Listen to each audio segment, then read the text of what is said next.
Se spune că dacă ai o rețetă a succesului, nu trebuie să o schimbi. Mercedes a reușit din 1979 și până în prezent să vândă peste 400.000 de modele de G-Class. Cum? Nu știu. Iar astăzi ei nu fac față comenzilor. Asta în condițiile în care mașina valorează sute de mii de euro. Spre exemplu, G63-ul de-l filmăm astăzi, peste 250.000 de euro. Generație nouă, a fost schimbată, o să vedem ce e nou, ce e vechi. O să dăm și o tură cu mașina. E un pic de vânt, dar nu contează. Ne încălzim cu noul Mercedes AMG G63. Și trebuie să le mulțumim celor de la BCCH Auto Switzerland că ne lasă să filmăm mașina. Puteți să o cumpărați, ea se află la vânzare în Otopeni, vis-a-vis de aeroportul Otopeni, pe calea Bucureștilor, numărul 289. Dar dacă nu vrei G63, poate vrei 1, 2, 3 Bentley-uri. Fiți atenți aici, Bentayga First Edition Long Wheelbase. Dacă vreți review la ea, scrieți în comentarii. Continental GT sau Bentayga, mai scurt așa. Sau dacă vrei limuzine, au E-Class de la Mercedes, seria 5 de la BMW și tot de la nemți, BMW seria 7. Dar acum sunt la modă SUV-urile, așa că au Porsche Cayenne hibrid, Lexus NX, un Toyota RAV4, altă Toyota RAV4 care asta este echiparea Adventure, Hyundai Tucson, se știe, Kia Sportage, modelul nou, ceva mai premium așa, Mercedes-Benz GLC, mare și confortabil că l-am testat și eu, Toyota Highlander hibrid, Ford Explorer, unde ați mai văzut voi Ford Explorer în România? Ia uite, și pick-up, Ford Ranger. Poate ai o familie numeroasă sau trebuie să transporti persoane în confort. Mercedes-Benz V-Class e mașina potrivită pentru tine. Sau, dacă îți plac mașinile sport, în special decapotabile, poți să cumperi preferata mea de aici, Porsche 911 Cabrio. G-Class se face de 44 de ani. Cu toate astea, aceasta este doar a doua generație, care a apărut prin 2018. Și culmea, seria de model W463 a rămas. Mașina a fost făcută ca un vehicul militar la comanda șahului Iranului, care era mare investitor și acționar în Daimler la vremea respectivă. Mașina a fost proiectată de către Daimler și construită de Daimler Steyr Puch în Austria, unde se și face mașina, la Graz. Mașina s-a mai făcut și prin Grecia, s-a mai făcut și prin altă țară, dar îmi scapă mie acum. A existat și o versiune Peugeot, adică puteți să căutați Peugeot pe 4 și o să vă apară un G-Class cu siclă de Peugeot, vehicul militar cei drept. S-a vândut și sub numele de Puch G până în anul 2000. S-a păstrat caroseria pe șasiu separat. Avem aceleași 3 diferențiale mecanice blocabile. Este un off-roader adevărat mașina, cu toate că în versiunea 63 AMG nu știu cine o să o ducă în off-road, și este al doilea cel mai longeviv model din gama Mercedes-Benz. După, ghiciți care? După Unimog. Hai să o prezentăm, hai să arătăm G-ul. Cum recunoști un G din ăsta nou? Simplu. Înainte luminile de zi erau puse aici în bara față, acum luminile de zi sunt circulare, da, și sunt în jurul farurilor. Farurile care sunt LED-uri, Matrix chiar, scrie multi-beam LED, deci clar sunt Matrix, și avem semnalizările pe capotă. Însă înainte, vină încoasă și arătăm chestia asta, înainte semnalizările erau prinse cu niște șuruburi. Acum tot cu șuruburi sunt prinse, doar că acum sunt acoperite și nu mai sunt la vedere. Înainte aveai șuruburi la vedere peste tot la G-Class. În oglinzi avem LED-uri și în spate tot LED-uri avem, stopurile sunt ceva mai mari, full LED. Cam așa recunoști mașina din punctul de vedere al luminilor. Fiind versiunea AMG, avem grila Panamericana, de la Carrera Panamericana, o cursă pe care a câștigat-o Mercedes în trecut. Problema este că acum toți cei care au Mercedes, care nu e AMG, sau chiar și AMG, își pun grila asta. Deci e posibil să vedeți niște G-uri care au grila asta și să nu fie 63. Dar am zis totuși să o arătăm. Și inscripția aici, AMG. Un detaliu pe care nu-l observ la prima vedere e faptul că mașina este mai lată cu 12 cm. Acest lucru s-a făcut din mai multe motive. 1. Spațiu interior. 2. Confort. 3. Siguranță la impactul lateral, pentru că mașina era una din anii 70. Vă dați seama că a trebuit lățită puțin ca să bage ceva ramforsări în plus, deși nu cred că erau mari probleme dacă intra cineva într-un G mai vechi. Mașina e și un pic mai lungă, cam cu 1 cm, ca să îndeplinească normele de siguranță pentru pietoni. Pentru că înainte, dacă loveai mașina, cam ăla erai. Acum este o mică zonă de deformare, înseamnă că atunci când te lovește mașina, e posibil să supraviețuiești. Cea mai mare schimbare pe care a suferit-o G-ul este aici. puntea față nu mai e punte, da? Este suspensie independentă, double wishbone, basculă dublă. Pentru manevrabilitate, confort și s-a schimbat și servodirecția. Servodirecția este acum electrică și este cu pinion și cremalieră. Înainte era cu bilere circulante și s-a trecut la pinion cu cremalieră și asistență electrică, 1. Pentru consum și 2. Ca să pot fi folosite sistemele de asistență moderne. Pe 63 AMG avem jante pe 22, cel puțin pe ăsta, frâne mari, 400 de mm pe față, 370 pe spate, ventilate și perforate. E imensă roata asta, e absolut imensă și jantele au acest căpăcel aici care ascund prezoanele. Oricum, impresionant. Și nu știu dacă se vede, dar uitați, se vede și evacuare. Eu pot să pun mâna pe evacuare pe aici. Ha!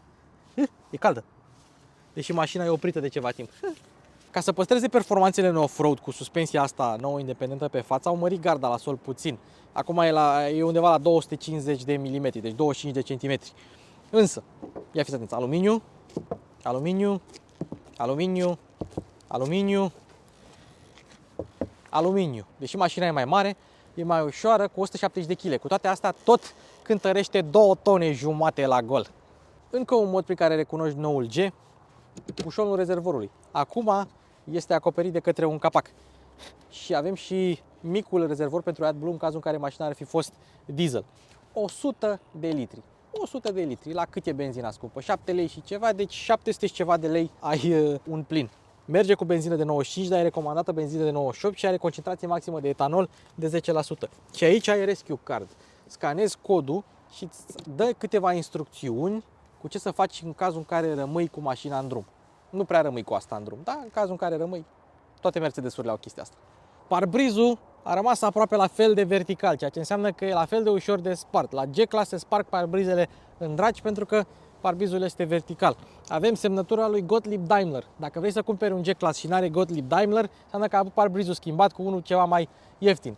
Hai să mergem și în lateral. Geamurile la fel sunt aproape verticale, ceea ce înseamnă că dacă bate soarele, de fapt nu dacă bate soarele, înseamnă că vezi reflexia celuilalt geam în geamul la care te uiți și s-ar putea să îți obstrucționeze un pic din vizibilitate.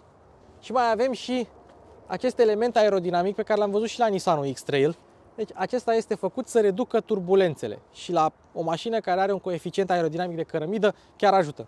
Hai să arătăm și cheia. Cheia este una de Mercedes normală, AMG cu butoane frumos și breloc aici și dacă vrei să scoți cheia, o scoți frumos așa. Deci cheia e una de Mercedes normală. Și acum hai să vorbim despre uși, geamuri, balamale, avem multe de vorbit aici. În primul rând, la vechiul G-Class puteai să bagi degetul prin lufturi. La asta nu mai poți, așa îl recunoști. În al doilea rând, balamalele sunt încă afară, încă expuse. Asta îi păstrează caracterul rugged, așa, de off-roader, de mașină militară. Mișto, îmi place. Acum, hai să descuiem mașina și să o încuiem. Vedeți cum se aude? Ei, ăsta e motivul pentru care cei de la Mercedes, sau unul din motivele pentru care cei de la Mercedes nu au pus keyless entry pe mașina asta și nu au pus soft close pe mașina asta. Unul este sunetul de deschidere și de închidere pe care proprietarii de G-Class îl adoră și al doilea este modul cum se închide ușa și cum se aude. Trebuie să dai tare cu ușa. Sunetul este totul pentru mașina asta. Deci nu ai keyless, nu ai soft close, efectiv trebuie să deschizi ușa, să apeși pe butonul ăsta așa. Bam! Cum se aude? A, și zici că ești cu mitraliera și o încarci, Tivian. Ce mișto! Uite o chestie pe care o descoperim împreună. Sunt curios dacă se deschid geamurile din cheie. Se deschid, asta e mișto. Pe față avem geamuri duble, pe spate avem geamuri duble. La vechiul G-Class nu erau duble, erau simple pentru că mașina era ceva mai îngustă, ușile erau ceva mai subțiri și n-au putut să pună. Dar a doua generație a fost gândită din start așa. Se închid din cheie, se și închid din cheie. Pentru următorul test, vreau să văd dacă are geamuri din alea anti-prost. Sunt curios dacă au implementat sistemul ăsta pe G-Class 1, pe G-ul vechi nu l-aveau. Dar pentru asta trebuie să pornim motorul, că nu merg geamurile cu contactul pus. Și cu ocazia asta vedem și cum sună evacuarea asta. Ia să vedem, mai e caldă? Nu mai e caldă. Evacuare laterală. Cam așa se aude mașina. Pe Sport Plus, cu evacuarea Sport deschisă, mașina are filtru de particule și înseamnă că se aude ceva mai silențios decât la generația trecută, dar nu contează, te duci la Racebox sau la alții, îți faci o evacuare și sună demențial. Și acum hai să vedem dacă au implementat geamuri antiprost. au implementat și geamuri antiprost pe generația nouă. Și culmea, geamurile coboară de tot, deci dacă vrei să le închizi, uite, și exact schema aia, dacă activezi această funcție, trebuie să oprești motorul, să-l repornești ca să meargă impulsul la geamuri, ca să nu te prindă de mai multe ori. Sistem deștept. Același lucru și pe spate are.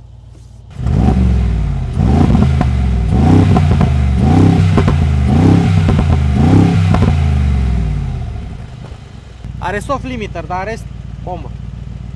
Pe G-uri avem aici o emblemă Mercedes-Benz Shock Approved. Ce înseamnă acest lucru? Înseamnă că mașina a fost testată în munții austrieci, unde se fac toate testele cu G-Class. Bine, nu exemplarul ăsta, dar generația asta. Da. Și dacă este Shock Approved, înseamnă că mașina e un G adevărat. Dacă ești scund ca mine, dacă vrei să te urci în mașină, n-ai un mâner de care să te ții aici, cum găsești la alte off-roadere.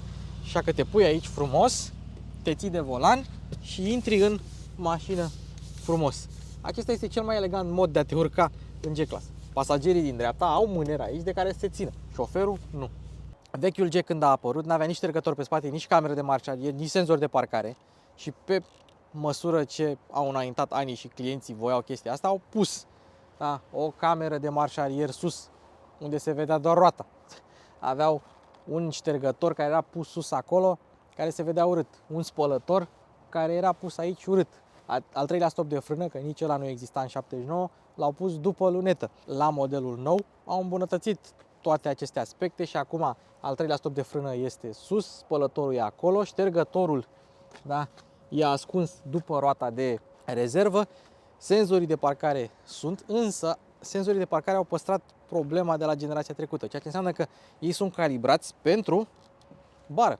Și dacă tu mergi după deja intri cu roata de rezervă în gard sau în ce vrei să mai intri.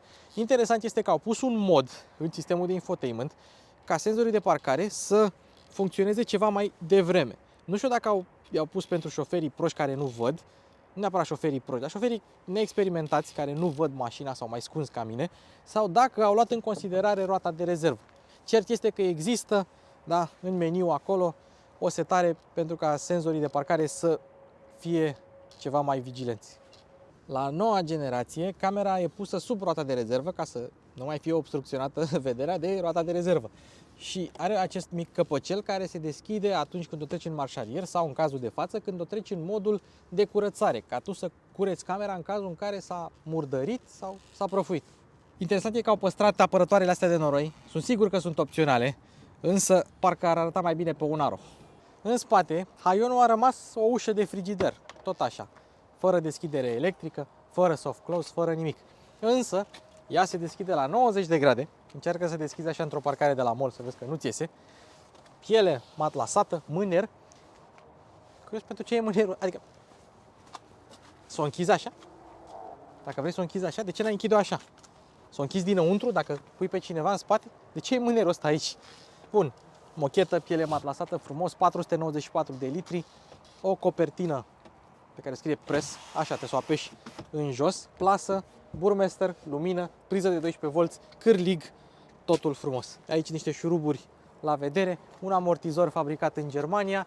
Hai să vă arăt niște chestii. Vezi chestia asta? Astea sunt rigolele mașinii. La mașina asta rigolele sunt expuse, tot așa o tradiție de la vechiul G pe care au păstrat-o pentru clienți. Însă dacă plouă mult, se strânge apa aici, tu deschizi ușa, o să-ți plouă un pic în mașină. Țineți minte asta. Să vedem cât de greu se închide ușa. Ia mă, hai să încercăm să o închidem așa, sunt curios dacă merge. Merge. Doamnelor, domnișoarelor și domnilor, în spate, dacă vrei să rabatezi bancheta, hai să vă arăt cum se rabatează. Opa. Tara! Și aici triunghiul și mai aici kitul de pană și aici încă ceva, tot așa, dacă rămâi în drum cu mașina. Trebuie să cobori tetiera, așa, și apropo, tetiera se mișcă, observați că se mișcă în mai multe moduri. O cobori, tragi de maneta asta, frumos, da, și o cobori. Nu ai podea plană și te chinui un pic, dar măcar ai G-ul rabatat. Câte praguri are mașina? Un prag, două și pragul cu AMG iluminat. Da, dacă are grila panamericană, nu are pragul AMG iluminat, nu e AMG.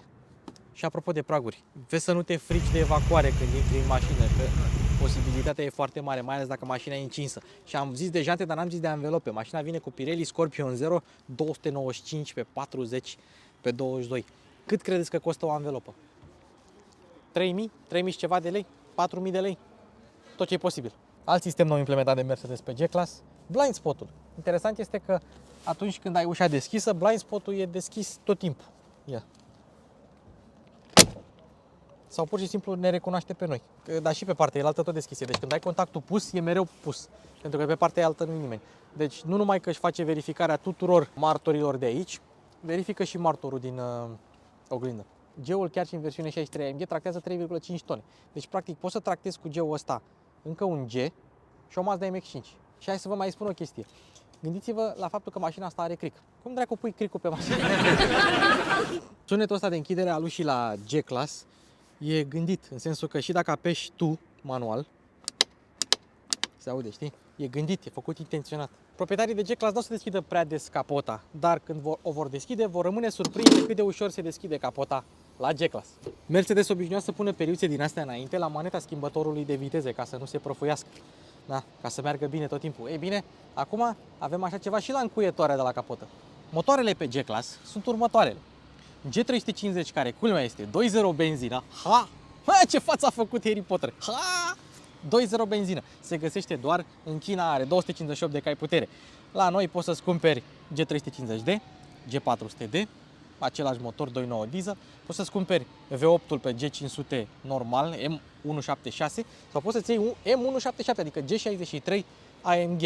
În principiu, e același motor cu M176, adică V8, 4 litri, 2 turbine în V de la Borg Warner, injecție directă, 4 supape pe cilindru, tot ce vrei. Însă, diferența este că M176 le e pus pe mașinile normale, gen S560, și M177 le e pus pe motorizările AMG. G63, S63, câteva Aston Martinuri și așa mai departe. Ele sunt asamblate manual și avem aici One Man, One Engine. Îl avem pe nenea asta, de nu-i recunosc eu semnătura, care a făcut ultima inspecție de calitate la această mașinuță. Mai există și versiunea M178, dar nu pe G-Class, pe AMG GT, doar pe LAN 2 uși, nu pe LAN 4 uși, că ăla e un E-Class cu altă caroserie. Însă diferența este că acolo avem ungere cu carter uscat, pentru că motorul este poziționat foarte jos. Da. Aici dezvoltă 585 de cai putere, 850 Nm. Mașina vine cu o cutie automată cu 9 trepte, însă nu are 9 G-Tronic cu convertizor, da? Are 9 G-Tronic TCT, care înlocuiește convertizorul cu niște ambreiaje multidisc.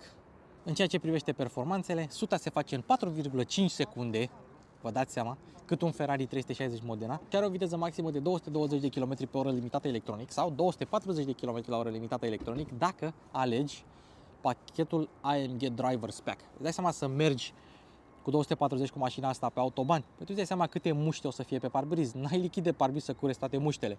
Și capota are și antifonare, dar și protecție termică pentru turbine, pentru că turbinele sunt aici, băgate bine, în interiorul V-ului, pentru un răspuns mai bun la accelerație.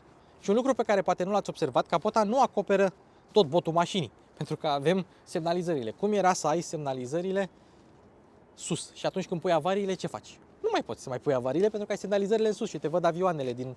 Cum închizi capota? Ok, mașina e nouă, deci nu mă murdăresc. După aia dai așa. Un lucru pe care nu l-am zis despre motor este că el cântărește 209 kg și la un schimb de ulei schimbi 9 litri de ulei. Mașina asta e configurată mișto. Piele bej, lemn, piano black, Burmester. De aici deschizi ușa, ai și un mâner de care să tragi. Comenzile pentru geamuri și oglinzi sunt aici sus, ceea ce înseamnă că dacă se pune ploaia și ai geamul deschis, s-ar putea să se ude un pic butoanele, dar nu contează că rezistă. Încălzire, ventilație, descuiere, încuiere, comenzi pentru scaune și pentru pernuța de aici, de la gambe, care nu este separată, pur și simplu din scaun se întinde pernuța dacă ai nevoie de ea. Eu am picioarele scurte, nu-mi trebuie. Buzunarele sunt adânci, practic n-apuci să vezi toate lucrurile pe care le ai, și pentru că mașina păstrează niște rădăcini de la vechiul G-Class, nu este foarte lată ușa, ceea ce înseamnă că nici buzunarele nu sunt foarte late. Vedeți, vă dați seama că nu o să dăm cu Nelu Ciocanelu pentru că nu avem decât materiale bune aici, da? Moale peste tot. În mod normal începeam cu materialele, dar nu avem ce materiale pentru că totul e piele, lemn, imitație de metal, asamblarea este top, mai ales mânerul ăsta, tragi de el, se rupe mașina înainte să rupe mânerul. Așa, totul este de top. Îți e și milă să stai în mașina asta, sincer acum. Interesant este că mașina având rădăcini ceva mai vechi și fiind îngustă la un moment dat, au pus aici niște protecții de spumă acoperite cu piele matlasată ca să nu te lovești. Dacă ești înalt, atingi cu piciorul și e bine să ai aici o protecție ca să nu te lovești, să nu te doară. Volanul AMG, piele perforată, cu padele, subțirel, e ok volanul ăsta. Teșit, piele brună, n-am mai văzut la AMG așa ceva, padele de plastic acoperit cu ceva ce imită metalul. Butoanele de pe volan nu sunt acestea unde sunt desenele, sunt butoanele de sub, două touchpad-uri și aici butoanele pentru modul de rulare. Sport, Plus, Sport, Confort, Individual și Snow și de aici schimbi alți parametri, de exemplu Start-Stop dacă vrei, apoi suspensie, apoi evacuare, apoi cutie de viteze, apoi motor, apoi ESP-ul de aici și schimbi iar suspensie, evacuare și așa mai departe. Practic sunt cam aceleași funcții, doar că niciodată nu se repetă. Nu poți, dacă ai aici start-stop-ul, nu poți să mai pui încă o dată aici start-stop-ul. Volanul se reglează electric. Interesant este că ai fi vrut să fie un pic mai jos, dar nu e. Schimbătorul de viteze este aici și tot ce înseamnă comenzi pentru ștergătoare și semnalizare și lumini aici. Dar luminile se activează pe stil vechi de la rotița care se află aici, inclusiv farurile de ceață. Și mai ai aici senzorii de parcare și lane assist-ul. Ce interesant este că poți să schimbi start-stop-ul și de aici. Asta pentru modelele care nu sunt AMG. Butonul de start este aici. Microfonul pentru sistemul audio. De fapt, nu, asta este senzorul de temperatură pentru climă. Aici este microfonul pentru Bluetooth. Cele trei diferențiale blocabile. Întâi central, după aia spate, după aia față. Așa se activează și se dezactivează. Apoi, comenzile pentru climatizare. Îmi place că sunt puse aici. La modelele noi nu mai sunt puse fizic, sunt pe ecrane. Câteva scurtături. Butonul pentru setările mașinii și ceasul IWC. Și acum întreb, cine se uită la ceasul ăsta și nu se uită la ceasul ăsta care se află în linia vizuală? Ai un ceas aici, ai un ceas aici și ai încă un ceas aici. Suporturi de pahare și avem și un suport pentru cheie, dar cheia e la mine în geacă, bagi cheia frumos aici. Suporturile de pahare, da, se pot scoate dacă vrei, da. Ok, înainte suportul de pahare era aici, frâna de mână era normală, acum au pus frâna de parcare aici. Schimbătorul era și el aici, acum l-au pus pe coloană și din cauza asta au putut să pună mai multe butoane și aceste suporturi de pahare. Putem să mai schimbăm modul de rulare și de aici, cutia, suspensia, ESP-ul, evacuarea, camerele 360 de grade, o să le arătăm imediat, volumul, reductorul low range și aici mai avem câteva scurtături. Deci sistemul de infotainment se manevrează doar de aici, nu este cu touchscreen pentru că nu e MBUX, este ultima generație de sistem Command. Apoi avem aici o cotieră, aici un spațiu mic de depozitare secret, USB-uri și suport de card, iar cotiera este încălzită. Foarte mișto. Cu toate astea, dacă conectezi telefonul la mașină și vrei să scoți cablul, nu prea ai cum să scoți cablul, o să-ți fie prins cablu. Deci recomandarea mea este să-ți iei un cablu din acela textil. Sunt cele mai bune cabluri pentru mașină. Apoi, un torpedou normal. Înainte aveam un torpedou de plastic ieftin care avea două suporturi de pahare aici. Acum e un torpedou capitonat și aici avem, ia uitați, suporturi pentru 1, 2, 3, 4, 5, 10 monede. N-am văzut în viața mea suport pentru 10 monede. La cine are G-Class umblă cu bagnote mari, tati, nu umblă cu monede. Avem o oglindă fără ramă, sistem audio Burmester cu boxă și în plafon și avem trapa cea nouă, nu avem trapă panoramică, avem o trapă nouă din sticlă. La modelul vechi, trapa era din metal și ieșea cu totul, nu mai aveam sticlă. Și avem copertina asta manuală. Plafonul este din Alcantara, avem parasolar cu lumină, mâner și la șofer și centuri de siguranță reglabile pe înălțime. Scaunele sunt confortabile, ori fie ele scaune AMG, dar sunt mega confortabile. Și dacă mergem la setările pentru scaun, avem scaun șofer, scaun însoțitor, să le setezi, masaj, scaun dinamic în rulare, adică să te sprijine în viraje. Avem și reglajul lombar, se reglează de aici, de pe touchpad, foarte mișto. Ok. Avem și masaj, mai multe tipuri de masaj. Eu am activat Activating Massage, ce bun e, printre cele mai bune masaje la Mercedes sunt.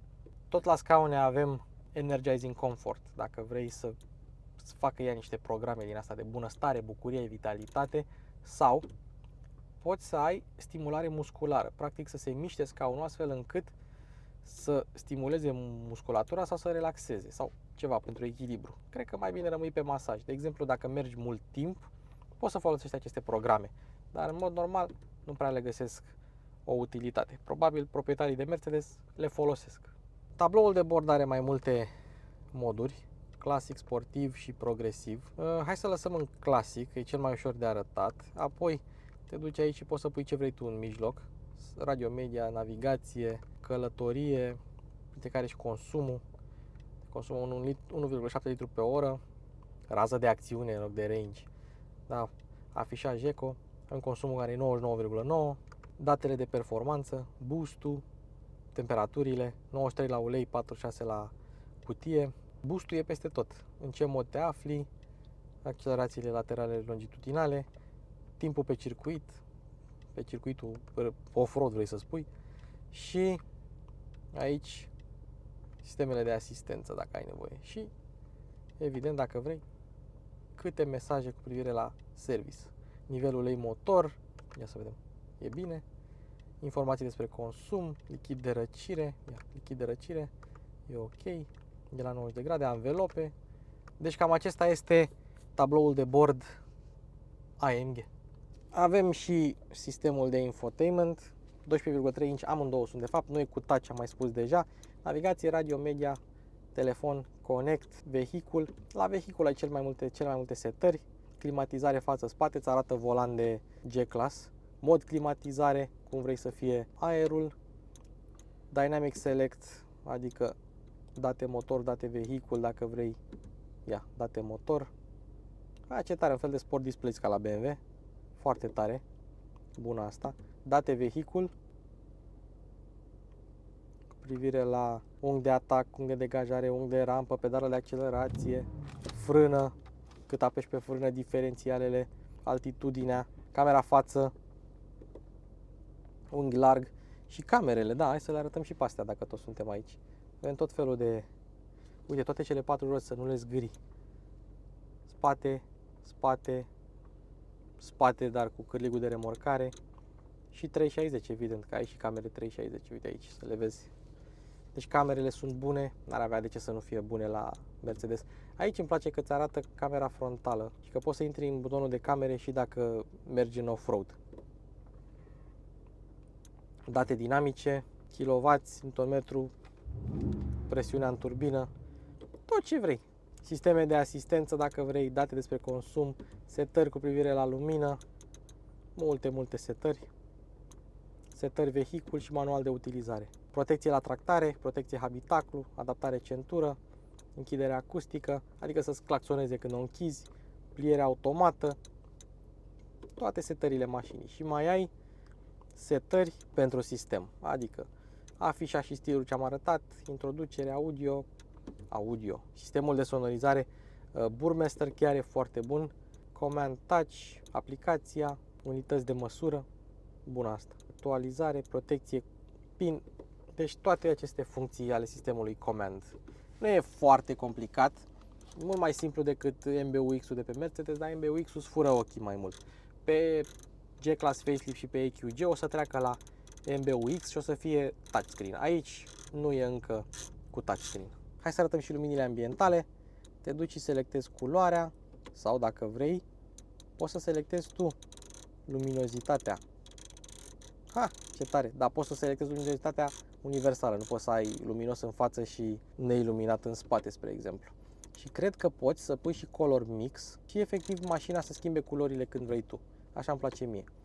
Zone luminozitate, toate. Pot fi și individuale dacă vrei. Ia. Să dai tu. Ca un pic complicat, dar e ok. Acestea sunt luminile ambientale. S-ar vedea mult mai bine noaptea, dar la noi e zi. Spațiu.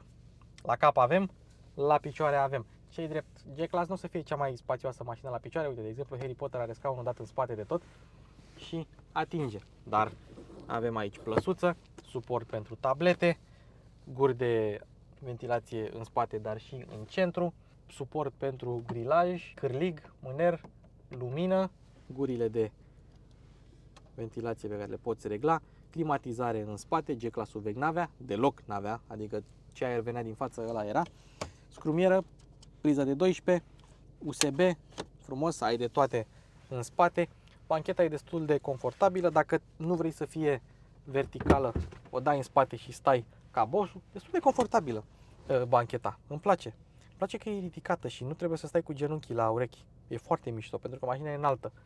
Deci ăsta e avantajul mașinii. Nu e cea mai lată mașină din lume, dar de cine își cumpără G nu are aceste probleme. Două suporturi de pahare cauciucate, avem și ski hatch, dacă vrei așa ceva. Per total e foarte mișto în spate și ai atât de multe boxe încât, uite, ai boxă și în stâlpul C. Tot burmester, dar acolo n-am mai făcut grilaj de metal, că nu stă lumea să se uite acolo tot timpul. Plafonul este genial, eu mi-aș face un pat din Alcantara dacă aș putea. Deci stai bine în spate, stai foarte bine. Și oricum, sistemul de sonorizare, ăla merită toți banii. Burmester de la Mercedes e printre cele mai bune. Înainte să mergem să dăm motoră cu ea, ce ziceți? Merită 255.000 de euro. E alegerea voastră. Ia fiți atent aici. Punem centura. Opa! Și te strânge. Vezi? Acum trebuie să pun lavaliera un pic mai jos. Ia să facem și poziția. Mi-ar fi plăcut să fie volanul mai jos, dar partea mișto e că poți să dai scaunul sus, foarte sus, și nu vei mai avea problema asta. Hai să vedem așa o mică tură cu G63-ul, da? Să pun telefonul să nu cadă. Și acum hai să vedem cum e mașinuța. E impresionant, adică am mers cu G500 4x4 la pătrat, dar asta e 63-ul, e monstru.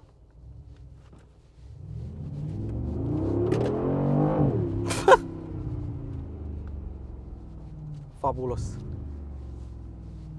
Fabulos. Uite, mă ține și pernuța când am luat dreapta. Mamă, cum e, deci nu-ți vine să crezi cum trage. Îți e și greu să îți dai seama de viteză și pedala de frână e moale, destul de moale, dar când apeși frânează toată bestia. Interesant. Și ce? Hai să o trecem totuși pe manual, să vedem și cum schimbă.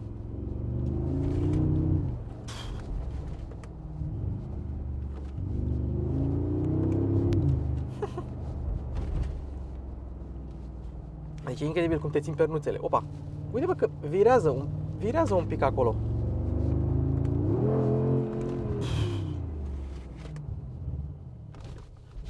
Și amortizează silențios. Nu amortizează deloc gălăgios.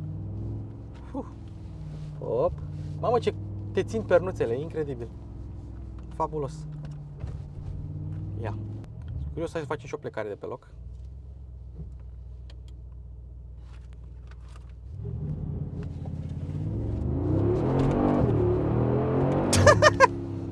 N-ai cum! N-ai cum! Mașina e demențială. N-ai cum, efectiv. E ciudat să stai la etajul 2 și să mergi cu mașina și să vezi totul. Vizibilitatea e surprinzător de bună, chiar și în spate, cu toate că vezi în oglinda retrovizoare roata de rezervă. E demențial. Uite și avionul cum aterizează, ia să-l prindem. O, ce tare! Haha. Dar e ușor de condus. Chiar e ușor. Sunetul e demențial. Răspunsul la pedală e bun. Bine, dacă ești cu mașina pe auto, o să ai un pic de lag, pentru că nu vrei să te surprindă atâta putere pe o mașină atât de grea. Dar poziția la volan e bună. neașteptat de bună. Vom, vom.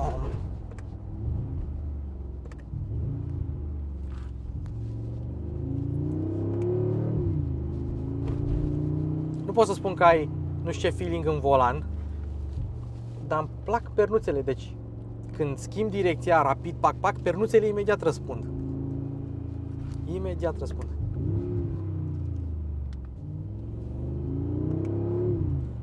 Deci mașina este un mic monstru. Un mic monstru. Evident și consumă, evident și costă, dar poți să înțelegi de ce Geu e Geu. Pentru că, indiferent de ce teren ai avea, e totul super accesibil. Poți să mergi peste orice. Într-adevăr, țopăie un pic peste denivelări, dar așa sunt toate Geurile. Ăsta este comportamentul pe care îl adoră clienții de G-Class, pentru că mașina este invincibilă. Știi? Ai impresia că poți să treci peste tot. Și cutia răspunde bine. Nu schimbă ca un dublu ambreiaj, dar nu e lentă. Chiar deloc, cum e nouă G-Tronic-ul de pe Mercedes.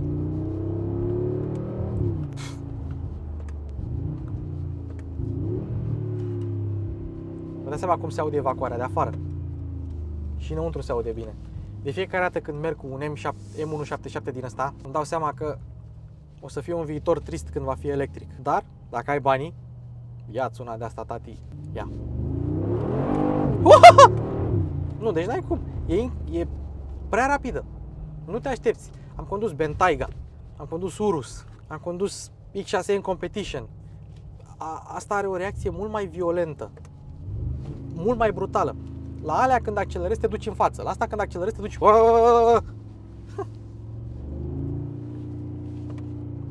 Evident că dacă o lași pe confort, să meargă singură, mașina e un Mercedes adevărat. Nu vei avea nicio problemă. Suspensia trece pe confort, e adaptivă, amortizoare adaptive. Dar înțelegi de ce Geu e Geu. Cred că am găsit punctul G. Efectiv, nu-ți vine să crezi cuplu pe care îl are mașina asta. Nu-ți vine să crezi. Uite, ia să o trecem pe automat. Vedem cum răspunde. Nu, nici nu poți. N-ai cum. Asta la drum lung, cred că e monstru. Depășește orice, sperie pe toată lumea. Având evacuările pe lateral, când depășești pe cineva, se aude, îi tremură geamul ăluia din stânga, din dreapta pe care îl depășești. Hai, mai dăm o tură scurtă așa. Deci nu se poate. E incredibil cum prinde viteză și cât cuplu are și cum, nu știu, e nenatural să mergi atât de rapid, atât de sus. E efectiv nenatural. S-ar putea să te chinui un pic cu lățimea. Fiind mai lată cu 12 cm, mașina se apropie de 2 metri lățime. În București, dacă te duci pe străduțele aglomerate, s-ar putea să ai mici probleme. Dar nu-ți pasă. Ai G-Class, ai G63. Și Mercedes nu face față comenzilor la mașina asta. Chiar toată lumea vrea să cumpere mașina. Ok, în China se mai vând G350-uri, dar în rest, peste tot, America, Arabia Saudită, peste tot, numai G63-uri. Numai G63-uri. Am impresia că e chiar cel mai vândut SUV din ăsta de lux dintre toate. Pentru că toată lumea vrea G-Class. Toată lumea vrea să aibă statutul ăsta. Și înțeleg. Uite ce bine schimbă cutia când o lași pe auto, știi? Retrogradează, dar nu retrogradează așa de la 1500 la 2000 de ture, nu. Îți dă niște blipuri. Motorul ăsta chiar e unul din motoarele alea bune. A făcut Mercedes niște motoare V8 în ultima perioadă demențiale. 6.2, 4.0, 5.5 cu compresor. Hai, mai facem o plecare și după asta încheiem.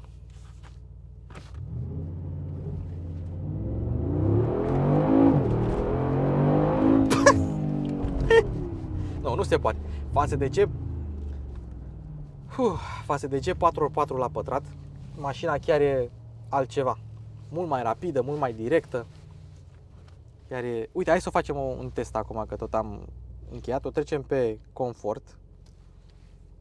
Uite, pe confort. Și a pornit start-stop-ul, hai să-l dezactivăm. Trecem în marșarier. Hai să vedem cât de ușor e de parcat o astfel de mașină. Am crezut că e touchscreen. Obișnuința. Fii atent la împrejurimi. Și dacă n-ai fi atent la împrejurimi, ce? Ce ai face? Ai da în alte mașini? Nici nu le-ai simți. Ai un tico sub tine, le cu tine până la mare. Uite ce mișto se vede reflexia în oglindă. Să-ți vezi mașina. Ușor de parcat. Țineți minte doar la senzorii de parcare că aceștia nu iau în considerare roata de rezervă. Gata și episodul nostru cu G63 AMG, noul G63. Așteptăm părerea voastră în comentarii, vorbim despre orice. Alex la cameră, Caras Creative Studios pe Instagram, Bogdan la editare și evident mașina o puteți cumpăra de la BCCH Auto Switzerland vis-a-vis de aeroportul Otopeni, în Otopeni, evident. Gata, -3 grade afară, mașini cu Luci Popa se încheie.